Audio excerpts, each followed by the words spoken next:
सुप्रभात। आज गीतिका में 7वां पाठ स्वास्थ्य की कुंजी। प्रस्तुत पाठ में लेखक ने अच्छे स्वास्थ्य के लिए अपनाए जाने वाले नियमों के विषय में बताया है। वह व्यक्ति सौभाग्यशाली है जो शारीरिक और मानसिक रूप से स्वस्थ है।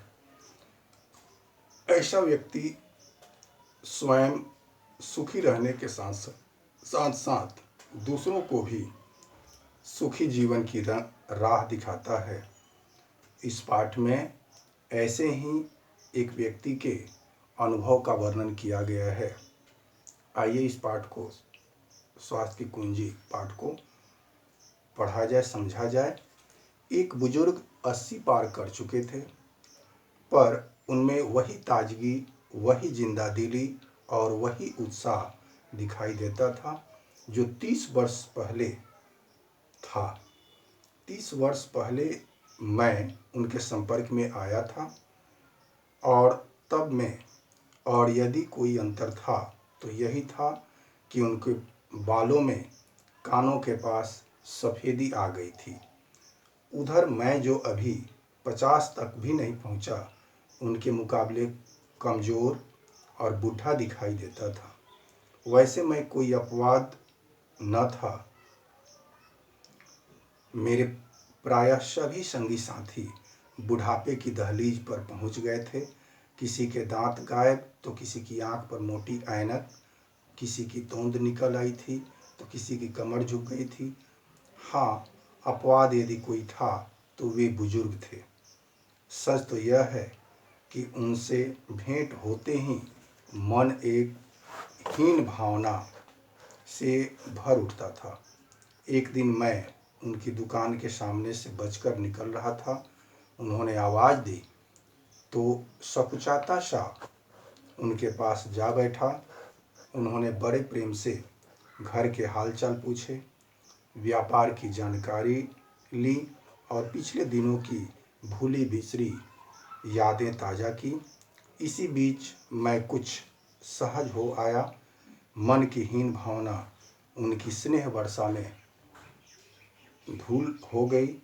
आखिर मैं उनसे पूछ ही बैठा, लाला जी, पिछले 30 वर्षों से आपको देख रहा हूँ। इन 30 वर्षों का कोई असर आप पर नहीं पड़ा। आप तो वैसे के वैसे हैं जैसे 30 वर्ष पहले थे। इसका क्या कारण है? यानी तुम मेरे स्वास्थ्य का रहस्य मालूम करना चाहते हो? उन्होंने मुस्कुराकर पूछा। बता दे तो बड़ी मेहरबानी होगी, मैंने मनुहार करते हुए कहा। तो सुनो, मेरा स्वास्थ्य 2 मजबूत खंभों पर यानी 2 महत्वपूर्ण बातों पर टिका है, और वे हैं कम खाना और गम खाना। इन 2 बातों के अलावा एक तीसरी बात और है, वह नित्य प्रति सुबह शाम की सैर। बस न मैं बादाम खाता हूँ, न कुश्ती। घी दूध भी साधारण तौर पर इस्तेमाल करता हूँ। अलबत्ता दही जरूर शौक से खाता हूँ। फलों में मौसमी ताज़ा फल मुझे पसंद है। गर्मियों में खरबूजा, तरबूज, खीरा, ककड़ी, आम, नाशपाती और सर्दियों में बेर, गाजर, मूली और अमरूद। बरसात में मक्की का भुट्टा खाता हूँ और सर्दियों में गन्ना जरूर चूसता हूँ। मिठाइयों में गुड़ मुझे पसंद है। न और कुछ कहें उससे पहले मैं कुछ पूछ बैठा।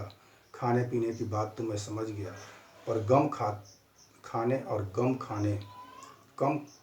गम खाने से क्या संबंध है? कम खाने से शरीर स्वस्थ रहता है और गम खाने से मन। हम प्रायः शरीर के स्वास्थ्य को ही स्वास्थ्य कहते हैं। यह हमारी भूल है। मन स्वस्थ नहीं है तो शरीर कभी भी स्वस्थ नहीं रह सकता। ये सही बात है। उन्होंने बड़ी शांति से जवाब दिया। लेकिन कहाँ तक कोई गम खाए, क्रोध तो आ ही जाता है। गम खाने से तो दुनिया का काम नहीं चलता। नहीं चलता ना? मैंने तर्क दिया। चलता है भाई, जरूर चलता है। तुम्हें क्रोध ही। और उनकी बात पूरी भी नहीं हुई थी कि दुकान का एक कारीगर मुंह लटकाए उनके पास आकर खड़ा हो गया। उन्होंने एक क्षण उसकी ओर देखा और पूछा, क्या बात है गोपीनाथ? तो लाला जी पत्थर चटक गया। अब मूर्ति लायक नहीं रहा। मैं तो साध कर ही हाथ चला रहा था। कारीगर का स्वर भारी हो गया। उसने हजारों रुपए के पत्थर को नुकसान कर दिया। जो कर दिया। लाला जी संगमरमर की मूर्तियों के व्यापारी थे। कोई बात नहीं गोपीनाथ। गोपीनाथ आकर जब कहा कि पत्थर टूट गया मूर्ति का, तो लाला जी ने कहा कि कोई बात नहीं गोपीनाथ, पत्थर में जरूर बाल रहा होगा, वरना इतने मोटे दल का पत्थर यूं ही नहीं टूट जाता। टुकड़ों को गोदाम में रखवा दो और नया पत्थर छांट कर ले आओ, मुझे दिखा देना। यह कहकर लाला जी ने गोपीनाथ को जाने का संकेत किया। फिर मेरी ओर रुख करके बोले, हाँ तो मैं कह रहा था कि तुम क्रोध करते हो क्योंकि तुम असहनशील हो, अहंकारी हो। यह असहनशीलता, यह अहंकार ही क्रोध की जड़ है। और क्रोध स्वास्थ्य के लिए विष है, जहर है। तुलसीदास जी ने कहा है कि ज्यों रिस होए होए बलहानि। कहा है ना। अब यही लो, कारीगर से पत्थर टूट गया तो सब टूट गया। क्रोध करके अपना और कारीगर का जी जलाने से क्या फायदा। कारीगर तो बेचारा वैसे ही सिर पिटा गया रहा था। उस पर क्रोध करता तो क्या होता। तू मैं हो जाती, दूसरे कारीगर भी भड़क जाते, लोग तमाशा देखते और पत्थर फिर भी न जुड़ता। सो मैं गम खा गया। मैं भी सुखी और वह भी सुखी। यह है गम खाना। मैंने किताबों में पढ़ा था, संत महात्माओं से सुना था, लेकिन आज प्रत्यक्ष देख लिया। मुझे अपनी कमियों का पता था। मेरी तुनक मिजाजी और असहनशीलता से बीवी, बच्चे और नौकर चाकर तो तंग थे ही, मैं स्वयं भी तंग था। लाला जी की बात मेरे दिल को छू गई। एक रोशनी सी मेरी आंखों के सामने कौध गई। गम खाने का अर्थ तो समझ में आ गया, पर कम खाना। वैसे ही खाने को मिलता क्या है, जैसे मन की बात पढ़ ली हो। लाला जी बोले, तो मैं कह रहा था, गम खाने से मन स्वस्थ रहता है और कम खाने से शरीर। कम खाने से खूब भूख लगती है और भूख में भोजन का स्वाद दुगना हो जाता है। ये भी सही बात है कि यदि भूख में भोजन का स्वाद दुगना हो जाता है, यदि बहुत ज़्यादा कम खाने से खूब भूख लगती है। कम खाया जाए तो भूख ज़्यादा लगती है और भूख में भोजन का स्वाद दोगुना हो जाता है। चने भी जलेबी बन जाते हैं। चने जलेबी कैसे बन जाते हैं लाला जी? सुनो, इसके बारे में एक किस्सा सुनी। एक साधु थे, उनका एक चेला था। एक दिन उन्हें भिक्षा में केवल चने मिले।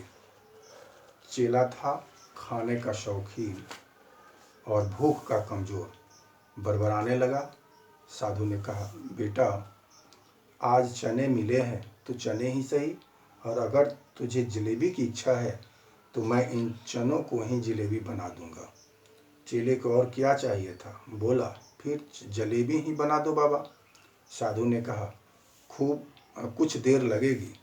चेला बोला, कोई बात नहीं, जलेबी तो खाने को मिलेगी। साधु ने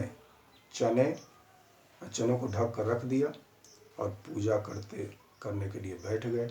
1 घंटा 2 घंटा होते होते 4 घंटे बीत गए। उधर चेला भूख से व्याकुल।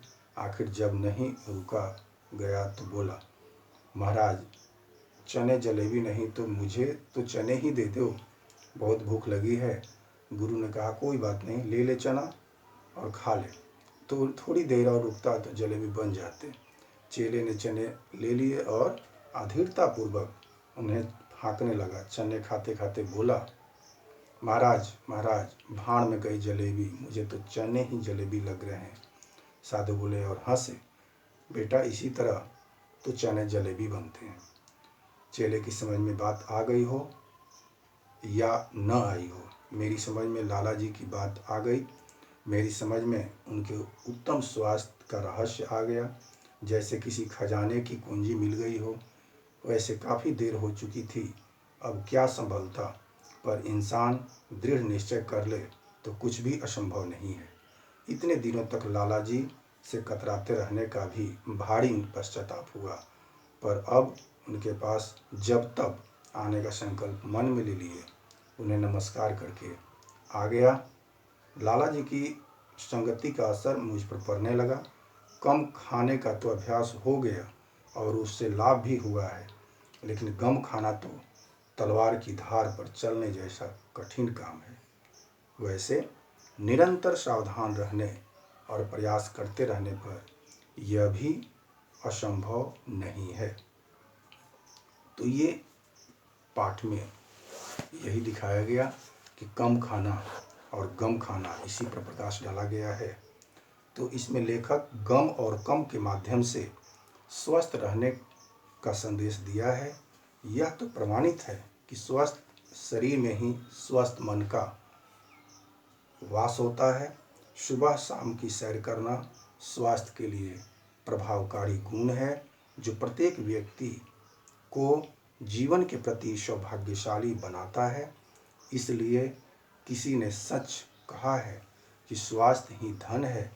अगर शरीर स्वस्थ है तो दुनिया की प्रत्येक चीज़ का रसास्वादन किया जा सकता है। आज ये स्वास्थ्य की कुंजी पाठ 7 समाप्त हुआ। धन्यवाद।